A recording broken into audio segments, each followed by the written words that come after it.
What's up, everyone? Tim Anderson here, aka Renfell, sometimes known as the Bearded Dwarven Princess. I am joined behind me. Well, he's passed out. Luke is tired. We're here today to talk about the amazing changes that came with the Wrath of the Lich King pre-patch, specifically the changes to the Hunter class, which I think are freaking amazing. And unlike a lot of folks out there who have some sort of predefined knowledge and predefined ideas about what Warcraft should be or is or was, I don't have that. I was too busy with EverQuest 2 when this game came out, so I was not into the original vanilla. I didn't play Burning Crusade, and I didn't play Wrath of the Lich King. So for me, all of this is very new and I love the changes. Now, before I get into those changes, I got to give a shout out to all of the supporters here on YouTube who are members of the Adventurers Guild, those of you who are members over at the Patreon page, those of you who do super chats and super stickers and super thanks on all the things we do and live streams and videos like this. You guys are keeping the lights on, the internet paid, and this channel rolling forward. So thanks to you. If you would like to know more about how you too can support, wait till the end of the video, but don't forget to also like, subscribe, and follow along with the bell icon so you get updates every time I go live or every time I have an update like this coming out to the channel. So without further ado, let's just get into things. So probably the coolest thing for me logging in was, of course, the fact that um, I now have this uh, entire new talent tree. Now I am a Beastmaster, so I was able to go through this and kind of recreate what I had through the Burning Crusade. I'm only level 57 with this character. We're about to get into the Burning Crusade, and we are continuing the leveling towards Wrath of the Lich King. Don't forget, every Thursday night at 7:30 p.m. Central Time, we play as part of a multi-stream group with myself, the Nathan Napalm, Sparoh, Maduros, and my brother Idhradlor. We are leveling up these characters in particular in that static group. We play throughout the week as well, streaming the individual questing sessions, but the Thursday night groups are the big ones to tune into because that's when we do the dungeon runs with this character and Nathan's Paladin, Sparoh's Druid, Maduros and his Holy Priest, and my brother with his arms warrior. I think he's doing a lot of berserker stuff recently. It's a really fun group. Hopefully we'll see you there when we tune in. So I've got basically the same spec, but I've redone a few things here to basically give myself and my pet more survivability. But the coolest thing to me, I love this in particular, is the fact that my pet now has his own talent tree. Yes, this is the coolest thing ever. One of the things I really kind of didn't like about the Burning Crusade was the fact that I needed to go out there and train other pets to learn abilities from them, which I would then need to transfer to my pet, but some of those abilities weren't transferable because my pet couldn't learn them because of all these other things. Well, now they respect things so that the animals have sort of a type. It's like whether it's a cunning pet or basically they're defining things as whether it's a defensive pet, an offensive pet, and it will have a corresponding talent tree. Now I am a huge fan of talent trees for one reason in particular. They allow me, the player, to define my class the way I want to define my class, not how someone else wants to play it. There's an infinite amount of possibilities where you have your personal talent tree and you have your pet's talent tree, which allows you to spec exactly the way that you want that suits your playstyle.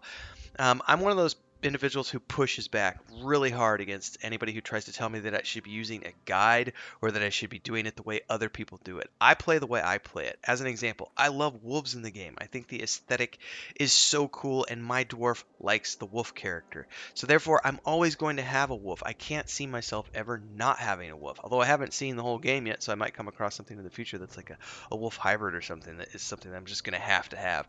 But I've had this wolf since level 1. I have stuck with him. This is the very first pet that I went out and tamed in around Loch Madon or wherever it was that we were hunting. I can't even remember. That's been like 4 months ago now.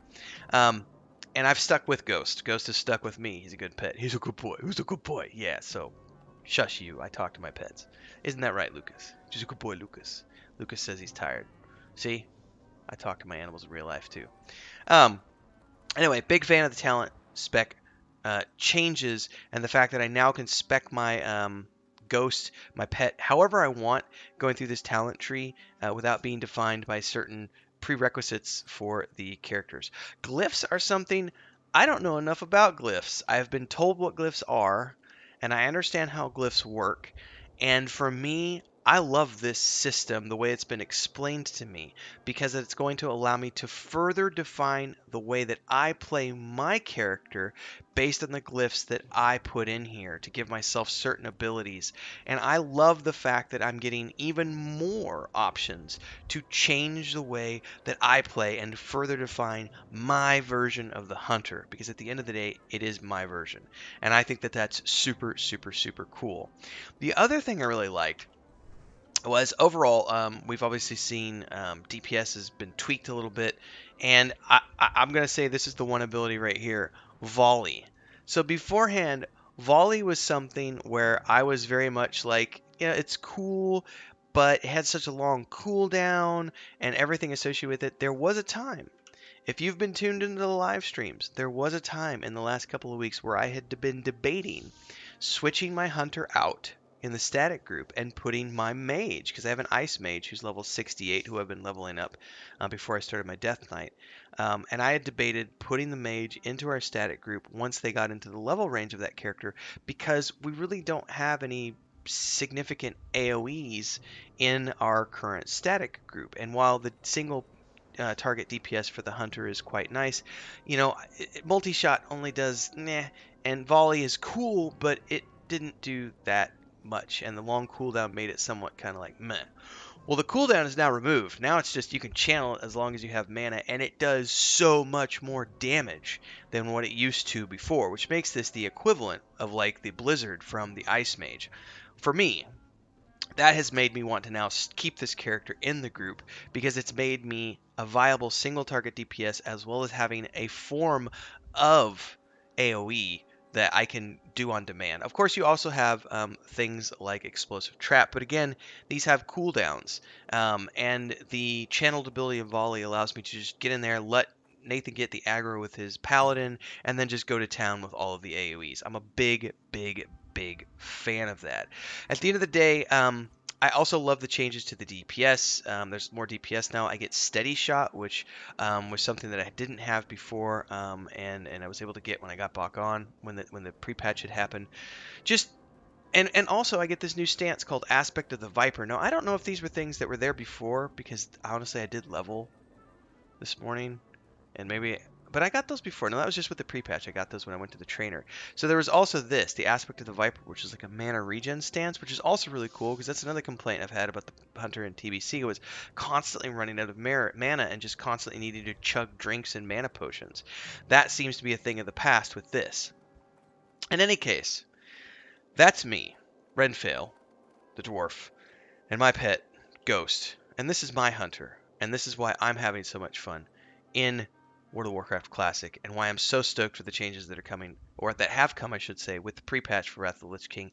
I, for one, cannot wait to dive into the Wrath of the Lich King content even more. So don't forget, Thursday nights, 7:30 p.m. Central, every Thursday night, we play as a multi-stream. Myself, Nathan Napalm on YouTube, Sparoh on Twitch, my brother Idhradlor, and Maduros the Healer, all playing together every Thursday night. We also stream pretty much every single morning, Monday through Friday as well, on other characters and beyond. So hopefully we'll see you tuning in for those. We are recruiting on the Peggle server if you want to come join us for our adventure through the Wrath of the Lich King. There's links to a Discord down below if you'd like to join us over there. And I'd love to hear your thoughts on the changes to the Hunter here with the Wrath of the Lich King pre-patch as well. Again, if you liked what you saw here today, like, subscribe, hit the bell icon, follow the links below if you would like to go over to our Patreon page, join as a member of the Adventurers Guild as well, and thanks once again to all of the people who support this channel, whether it's here on Patreon with super thanks on videos like these, or tuning into the live streams and doing super chats and stickers and keeping this channel always moving onwards and upwards. Thanks so much, everyone, for the Alliance!